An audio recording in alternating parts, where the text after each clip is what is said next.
గురుభ్యో నమ. గురు బ్రహ్మ గురు విష్ణు గురుదేవ మహేశ్వర గురు సాక్షాత్ పరబ్రహ్మ తస్మై శ్రీ గురవే నమ. సదాశివ సమారంభం వ్యాసశంకర మధ్యమాం అస్మదాచార్య పర్యంతం వందే గురు పరంపరాం. అపార కరుణాసింధం జ్ఞానం శాంతరూపణం శ్రీ చంద్రశేఖర గురు ప్రణమాముదాన్మం నారాయణం నమస్కృత్యం నరం చేమరోతుం దేవం సరస్వతి వ్యాసం తతో జయముదీరేత్. కృష్ణం వందే జగద్గురు శ్రీ గురుభ్యో నమ. ఇప్పుడు ఎపిసోడు 107 చెప్పుకోవాలి. 106లో ఏం చెప్పుకున్నాం అంటే క్షీరకొండ ప్రశస్తి గురించి చెప్పుకొని ఈ అధ్యాయం చదివిన వారు చక్కగా విన్నవారు క్షీరకొండ స్నానములను వచ్చు ఉత్తమ ఫలమును పొందగలరు అని చెప్పుకున్నాం. ఇప్పుడు కంటిన్యూషన్. క్షీరకొండ ప్రశంస కద్రువ అసత్యదోష నివృత్తి వృత్తాంతం. ఋషులు ఇట్లు, ఓ సూత, కద్రువ క్షీరకొండ నిమజ్జనం వలన ఎట్లు ముక్తురాలైనది, పాప నిశ్చయురాలై సవతేందు కపటము ఎట్లు ఆచరించినది. ఆ కద్రువ ఎవరు కుమార్తె? మరి సవతి తన సవతిని నెపముతో కద్రువ ఎందుకు జయించినది? సూత, కృపానిధి, శ్రద్ధ కలిగిన మాకు దీనిని వివరముగా చెప్పవలను అనగా శ్రీసూతులు ఇట్లు చెప్పిరి, ఓ ముల్లారా, మీరందరూ మహాఫలమునిచ్చు ఈ ఇతిహాసమును వినవలయును. పూర్వము కృతయుగనందు ప్రజాపతి సుతులు ఇద్దరు, కద్రువ వినతను అక్కా చెల్లెండ్రులు ఉండిరి. కద్రువ వినత వారిద్దరూ కశ్యపునకు భార్యలుగా ఉండిరి. వినత అరుణుని గరుడుని ప్రసవించింది. అట్లే కద్రువ సర్పము పొందినది. ఒకసారి అక్కా చెల్లెళ్ళు సమీపము నుండి వచ్చుతున్న ఉచ్చైశ్రవము అను గుర్రమును చూచిరి. కద్రువ వినతతో గుర్రం తోక రంగు తెలుపా నలుపా, నిజం చెప్పు అనగా వినత, ఈ గుర్రం తోక తెల్లగా నాకు కనిపిస్తున్నది అని వినత, మరి నీకు ఎలా కనబడుతోంది అని అడగగా వినత నీకు ఎలా కనబడుతుందని అడగగా వినత తనకు ఆ గుర్రంతో నల్లగా కనబడుతోందని చెప్పింది. ఆ తర్వాత వారిలో ఓడిన సవతి గెలిచిన సవతికి దాసిగా పనిచేయాలని ఫణముగా పరస్పరము ఏర్పరచుకున్నది.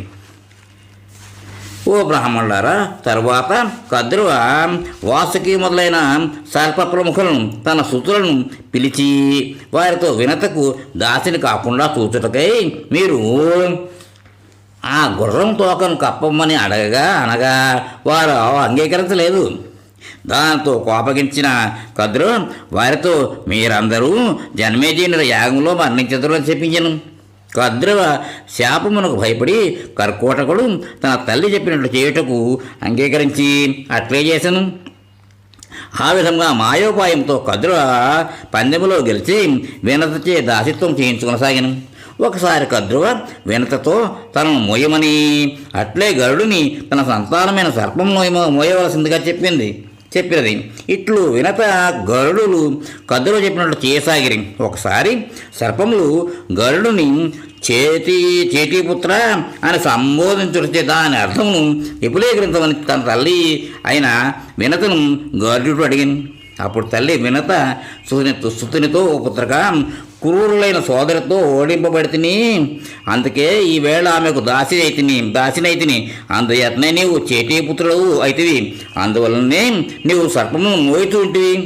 ఎప్పుడు ఈమెను నేను మోయిచూ ఉన్నాను అని పూర్తిగా వృత్తాంతము మొదటి నుండి పుత్రుడైన గరుడునికి నివేదించినది. ఇది విని గరుడు తన తల్లి అయిన వినతతో, ఈ దాస్యం నుండి విముక్తికి నీకు నేను ఇప్పుడు ఏం చేయవలను అని అడుగుగా వినత ఇట్లా చెప్పాను, ఓ గరుడ, నీవు ఆ సర్పములతో నేను నా తల్లి విమోక్షణ కొరకు మీ తల్లికి నేనేమి చేయవలను అని అడుగుము. గరుడు తన తల్లి చెప్పినట్లే సర్పముల వద్దకు వెళ్ళి ఆ విధంగా అడుగుగా ఆ పాములు అప్పుడు అతనితో, ఓ వైనతయ్య, నీవు అమరాలయం నుండి అమృతమును తెచ్చిన వెంటనే నీ తల్లి దాస్యం నుండి విముక్తురాలు కాగలదు అని చెప్పగా గరుడు తన తల్లి వద్దకు వచ్చి విషయమును చెప్పి తాను అమృతం తెచ్చుకు వెళ్ళిద్దనని తనకు ఆహారము ఇమ్ము అని అడగగా వినత గరుడునితో, ఓ కుమార, సముద్ర మధ్యంలో కొందరు శబరులు ఉన్నారు. వారిని తిని అమృతము నీవు తీసుకుని రమ్ము. అక్కడ శబర స్త్రీ సంగమములందు ఉత్సాహము గల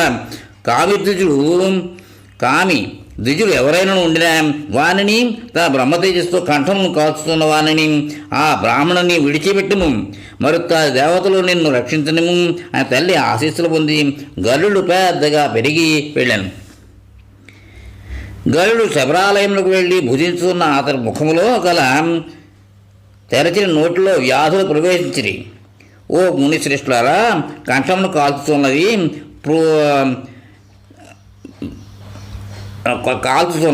కాల్చుతున్న ఎప్పుడుతో బ్రాహ్మణుడు పాపేనును చంపదగినవాడు కాడు, అందువలన నీవు బయటకు రమ్ము అని అనగా, బ్రాహ్మణుడు గరుడునితో నాతో పాటు నా భార్య అయిన కిరాతి కూడా రావాలను అట్లను. కాట్లే కానేమో అని ఆ బ్రాహ్మణుడితో పక్షిరాజు వారు బయటికి లాగా విడిచిపెట్టాను. వీరు వారికి ఇష్టమైన ప్రదేశం వెళ్ళగా గరుడు శబలను తిని తర్వాత తన తండ్రి నా కశ్యపుని దగ్గరకు వేగంగా చేరను. ఎక్కడ పోతున్నావు అని తండ్రి అడుగుగా, గరుడు తన తల్లి దాస్యమోచనము కొరకు అమృతం తెచ్చటకు వచ్చి తిని, అనేక మంది కిరాతులను తిని కూడా నాకు తృప్తి కలగట్లేదు, నా ఆకలి బాధను తొలగించగలుగు ఆహారం నాకు సమర్పించను, దానితో నేను సమర్థుడైనై తేజస్తో అమృతం తెచ్చదను అని అనగా, కశ్యపుడు వినతోద్భవనతో తమ్మునితో కూడి విభావసు పేరుగల మునికలడు అతనికి సుప్రతీకుడు అని ఆ సోదరుడు ఒకడు ఉండేవాడు. వారిద్దరూ వంశ శత్రువులు. కోపముతో పరస్పరం శపించుకున్నది. సుప్రతీకుడు ఏనుగు కాగా విభావసువు తాబేలు అయ్యను.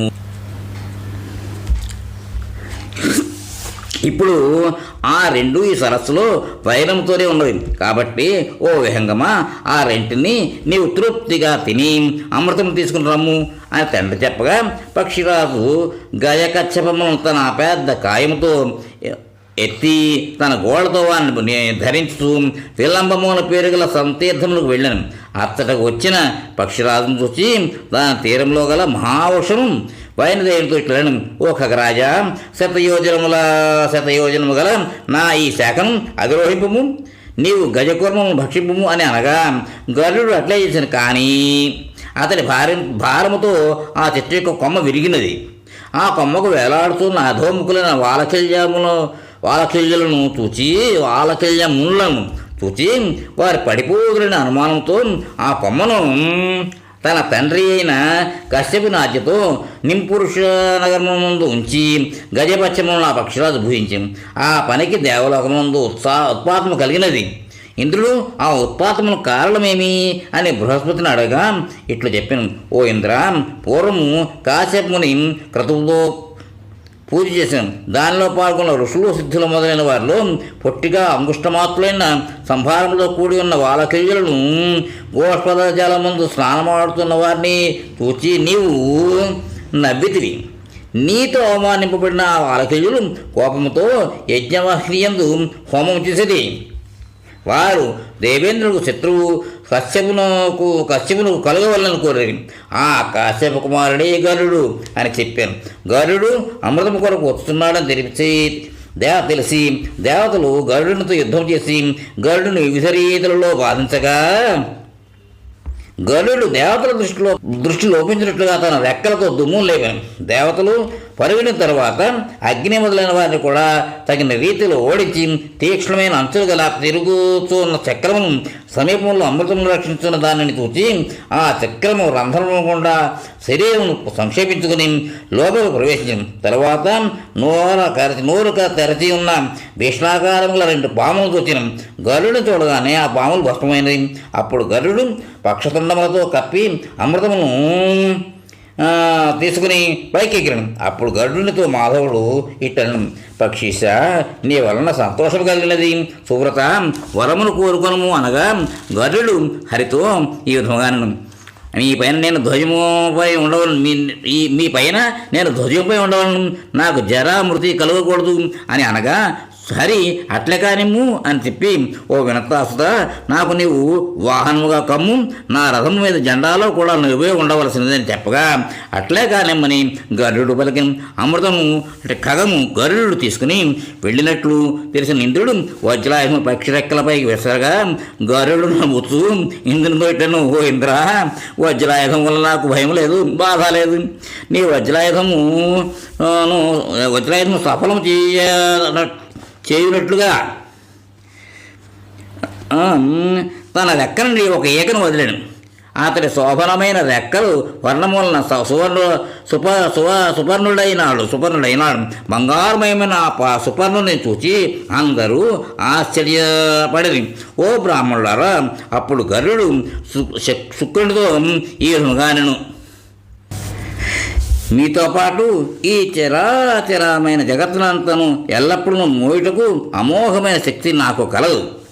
ఓ దేవేంద్ర, ఓ ఇంద్ర, యుద్ధంలో 1000 మంది ఇంద్రులు నాకు ఈడుకారు అని పలికిన గరుడునితో ఇంద్రుడు పాకశాస్త్రుడు, అమృతముతో నీకేం పని ఉన్నది? అమృతము నాకిమ్ము అని, ఓ వినతాపుత్రుడా, ఈ అమృతము నీవు ఎవరికిచ్చదో వారు ఇప్పుడు ఈ అమృతమును త్రాగి మరణ వర్జితులై మా కన్నను అధిక పరాక్రమంతులు కాగలరు, అట్లే దేవతలను బాధించదురు అని పలుకుతున్న దేవేంద్రుతో గరుడు తన్ను, నేను దీన్ని ఎక్కడ పెట్టదను, అక్కడికి నీవు వచ్చి దీన్ని త్వరగా తీసుకును అనగా, ఇంద్రుడు గరుడునికి వరం ఇచ్చదనని అనగా, గరుడు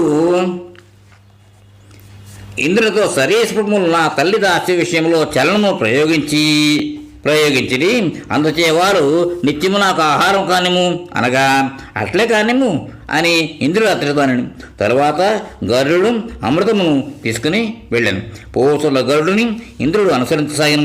ఓ ద్వైశ్రేష్ఠులారా, అతడు వేగంగా అమృతం తీసుకుని పోదలచి తల్లి దగ్గరకు వచ్చి ఆ పక్షిరాజు సర్పములతో ఇట్లను, ఓ సర్పములారా, ఇప్పుడు నేను అమృతమును కుశములపై ఉంచుతున్నాను. స్నానము చేసి శుచిలై నిశ్చల బుద్ధి గలవారై అమృతమును భుజించగలరు. ఓ పన్నగులారా, దాసీభావము నుండి నా తల్లికి ముక్తి కలగనిండు అని అనగా, పాములు వినతాసుతులైన గరుడునితో అట్లే కానిమ్ము అనేది. ఓ బ్రాహ్మణులారా, దాసీభావమునుడు అప్పుడే ముక్తురాలైనది. ఆ సర్పములు అమృతభక్షణ కొరకు స్నానము చేయట కొరకు వెళ్ళినవి. ఆ సందర్భంలో అమృతమును తీసుకుని ఇంటిలో వెళ్ళిపోయాను. పాములు స్నానం చేసి వచ్చి అక్కడ అమృతమును కనబడకపోవడితే దర్భలపైననేమో కదా అమృతం ఉంచినను అని భావించినవి. నాలుకలతో దర్భలను నాకినవి. దర్భాగ్రములతో వాని నాలుకలు చీలిపోయినవి. నాటి నుండి పాముల నాలుకలు 2 గాయలవి. అందువలన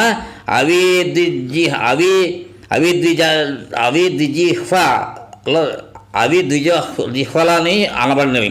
సుధానము యోగం వలన దర్భలు పవిత్రతను పొందినవి.